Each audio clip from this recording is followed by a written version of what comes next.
Since Mr. Modi came to power, we've had scams like Vyapam, we've had Lalit Modi. I know your party is deeply suspicious of the Rafale deal, but I suspect everyone in this room would agree that we've had nothing of the intensity of 2G, Coalgate, AgustaWestland, the Commonwealth Games. Most people, even if they have reservations about Mr. Modi as Prime Minister, would say we've had a government that at the top is clean.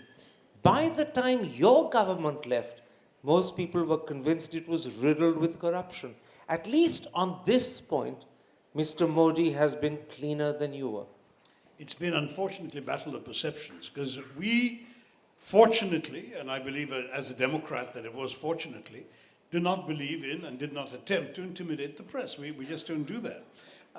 And so all of these scandals, as you described them, had massive, mammoth headlines day after day after day, and drilled into people's heads the image of this corruption. The 2G scam has now been dismissed by a judge, a CBI judge, as being completely fictional, that he couldn't trace any corruption or loss at all.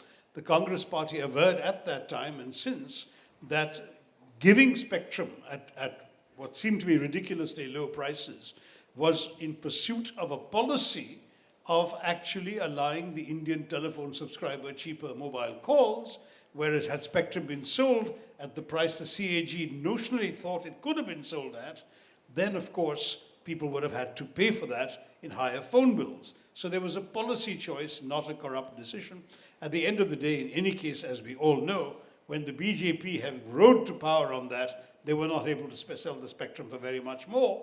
And the problem, therefore, then comes down to whether the CAG was making up a number out of whole cloth, rather than a notional number, rather than one that came very specifically from an accountancy of actual corrupt transactions.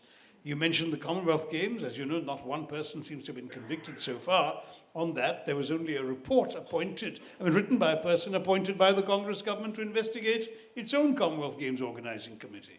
You mentioned one more thing. What did you mention? Coalgate, AgustaWestland. Coalgate has now resulted in a conviction of 3 bureaucrats, all of whom the IAS officials say are completely innocent, and they're going to be fighting for their defense, so we'll see how the case works out. And AgustaWestland, it was Congress and a Congress defense minister who, upon the slightest suspicion of corruption, stopped the deal, cancelled helicopter purchase, and went so far as to blacklist AgustaWestland.